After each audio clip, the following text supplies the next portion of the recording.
पहले हम middle term splitting समझेंगे।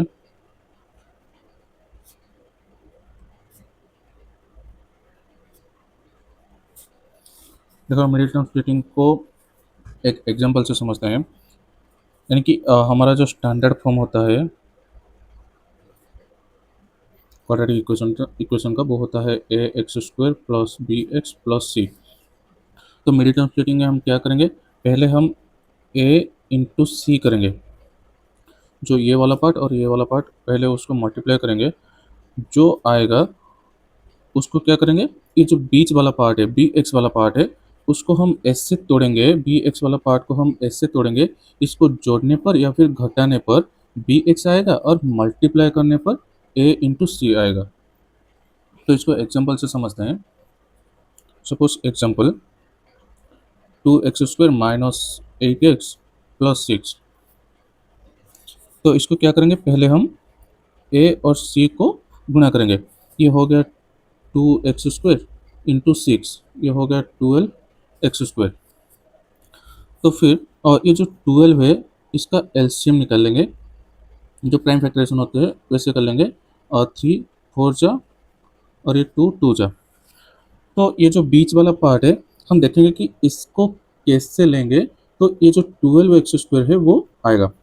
देखो ये इसको पेयरिंग कर लेते हैं। 3 2 जा 6 और ये जो 2 है इसको अलग लेंगे। देखो ये जो 2 है 6 और 2, इसको जोड़ेंगे तो ये 8 आएगा और इसको गुणा करेंगे तो ये 12 आएगा। तो इसको लिखेंगे 2x²। देखो ये जो -8x है ये -6 और -2 को जोड़ने पर आएगा। तो यहाँ से लिख लेते हैं -6x और -2x।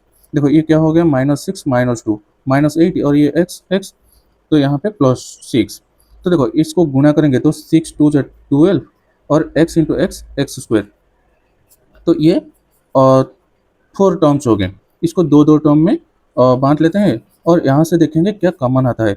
देखो यहाँ से 2 और ये 6 के अंदर 2 है, तो यहाँ से 2 कॉमन आएगा और यहाँ भी x है, यहाँ भी x है, तो x कॉमन आएगा। तो यहाँ से क्या बचा, यहाँ से 2x तो चला गया, यहाँ से एक x बचा और यहाँ से ये जो 6 है 6 से 2 चला गया तो यहाँ पे 3 बचा। और यहाँ से हम -2 को कॉमन लेंगे तो यहाँ पे x बचा और ये प्लस जो है यहाँ से माइनस कॉमन जाएगा तो ये माइनस, और ये 6 से 2 कॉमन जाएगा तो 3। देखो यहाँ से x+3 और सॉरी x-3 और यहाँ से x-3 ये कॉमन है, तो इसमें से x-3 को अलग कर लेते हैं और यहाँ पे क्या बचा 2x और -2। तो यह होता है मिडिल टर्म स्प्लिटिंग। और इसका हम जो जीरोस निकालेंगे तो जीरोस क्या आएगा, ये और जो x-3 और 2x-2 इसको हम पुट कर लेंगे इक्वल टू 0, यानी कि x-3 इक्वल टू 0 और 2x-2 इक्वल टू 0। और यहाँ से x का वैल्यू आएगा, ये जो -3 है इधर आके +3 हो गया और ये जो 2x इक्वल टू ये जो -2 इधर आके +2 हो गया और x का वैल्यू 2, ये 2 आके यहाँ से डिवाइड हो गया तो 1। तो ये जो x का वैल्यू होगा ये 3 और 1 होगा।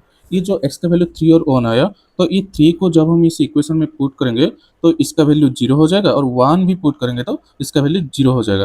तो इसलिए हम इसको बोलते हैं zeros of the quadratic equation और roots of the quadratic equation. और एक एग्जांपल से समझते हैं। तो example x² plus 7x plus 10। देखो पहले क्या करेंगे, ये जो ax² वाला पार्ट है और c वाला पार्ट है इसको गुणा कर लेंगे। ये क्या हो गया ना, x² इंटू 10, ये हो गया 10x²। तो देखो उसके बाद क्या करेंगे, ये जो 10 है इसका प्राइम फैक्टराइजेशन कर लेंगे, यानी कि 5 2 जा 10।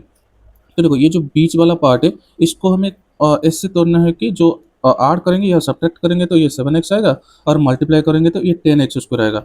देखो यहाँ पे 5 और 2 आया, तो ये दो नंबर को जब हम जोड़ेंगे तो ये 7x आता है, 7 आता है और इसको गुणा करेंगे तो ये 10 आता है। तो देखो इसको यहाँ से लिख लेंगे x² प्लस ये 5x प्लस ये 2x और 10। तो देखो ये 4 टर्म्स बन गए, तो इसको दो दो करके इसका कॉमन लेंगे। तो यहाँ से x निकालेगा तो यहाँ पे बचा x और यहाँ से x चला गया तो ये बचा 5, और इसमें से 2 कॉमन लेंगे तो इसमें से बचा x और इसमें से 5 चला गया तो रह गया 2। तो देखो यहाँ से x प्लस फाइव और ये एक्स सॉरी फाइव, ये x प्लस फाइव कॉमन, तो x प्लस फाइव और यहाँ पे बचा x, ये plus two, x plus two. तो ये हो गया मिड टर्म स्प्लिटिंग और इसका वैल्यू निकालेंगे तो x plus five equal to zero और x plus two equal to zero. तो यहाँ से x का वैल्यू आएगा x equal to minus five और x equal to minus two. जो x का वैल्यू माइनस फाइव है, इसको इस इक्वेशन में पुट करेंगे तो ये इक्वेशन जीरो हो जाएगा, और माइनस टू भी इस इक्वेशन में x की जगह में पुट करेंगे तो ये जीरो हो जाएगा।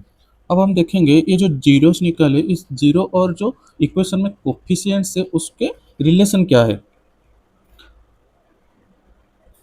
Relation between zeros and coefficients. देखो सपोज इसको जो पहले हम समझेंगे कोफिशिएंट्स क्या होता है। देखो ये जो कोफिशिएंट्स होते हैं, ये जो वेरिएबल के साथ लगे रहते हैं, इसको हम कोफिशिएंट्स कहते हैं। यानी कि एग्जांपल 5x, यानी कि x का कोफिशिएंट 5 होगा, 5x², ये x² का कोफिशिएंट 5 होगा, 3x, ये x का कोफिशिएंट 3 होगा। तो चलो इसका रिलेशन चेक करते हैं।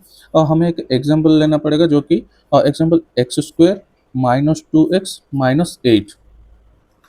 तो इसमें से पहले हम इसको मिडिल टर्म स्प्लिटिंग करेंगे, जो कि x², देखो पहले a और c पार्ट को हम मल्टीप्लाई करेंगे तो ये हो जाएगा 8x², और 8 का एलसीएम निकालेंगे तो 2 4 जा 2 2 जा। देखो यहाँ से क्या होगा, हम इसको ऐसे करेंगे 2 2 जा 4 और ये 2। तो देखो इसको ये जो माइनस 2 है, इसको माइनस 4 और प्लस 2 करेंगे तो ये माइनस 2 आएगा। तो माइनस 4x प्लस 2x, तो इसमें से माइनस 2x आ गया, और ये माइनस 8। देखो इसको गुना करेंगे तो 4 2 जा 8 और माइनस प्लस माइनस, ये माइनस 8। तो देखो ये क्या हो गया, ये चार टर्म्स बन गए, तो इसको दो दो कर लेते हैं। तो यहाँ से x कॉमन आएगा तो यहाँ पे x माइनस 4 बचा, और यहाँ से प्लस 2 कॉमन कर लेंगे तो यहाँ पे x माइनस 4। तो ये आ गया x माइनस 4 और x माइनस 4 कॉमन, और ये बचा x प्लस 2।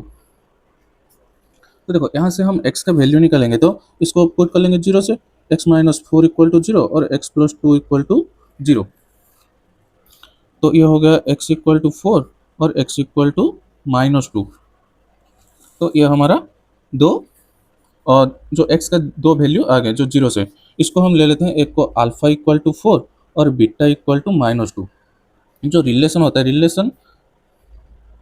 रिलेशन दो होता है, जो कि अल्फा प्लस बीटा और अल्फा बीटा, जो एक एडिशन में होता है और एक मल्टीप्लिकेशन में होता है। हमें बताया गया कि अल्फा प्लस बीटा जो होता है माइनस बी अपन ए के साथ समान होता है, और जो अल्फा बीटा होता है सी अपन ए के साथ समान होता है। ये जो माइनस बी क्या है, ये जो कोफिशिएंट ऑफ एक्स होता है, और ये जो ए क्या है, कोफिशिएंट ऑफ x² होता है। तो देखो हम पहले चेक कर लेंगे, तो ये अल्फा प्लस बीटा क्या है। देखो अल्फा क्या है 4 और प्लस बीटा क्या है माइनस 2।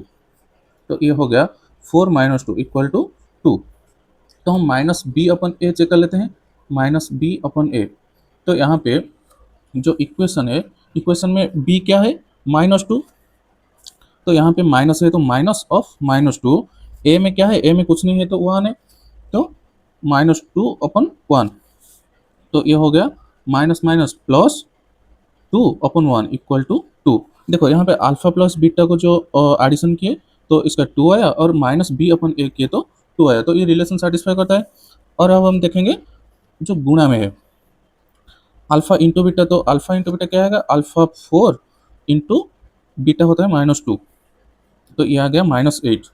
तो ये जो सी अपन ए, इसका रिलेशन अल्फा इंटू बीटा का रिलेशन सी अपन ए के साथ है, तो सी अपन ए करेंगे तो ये आ गया सी क्या है इक्वेशन में सी है -8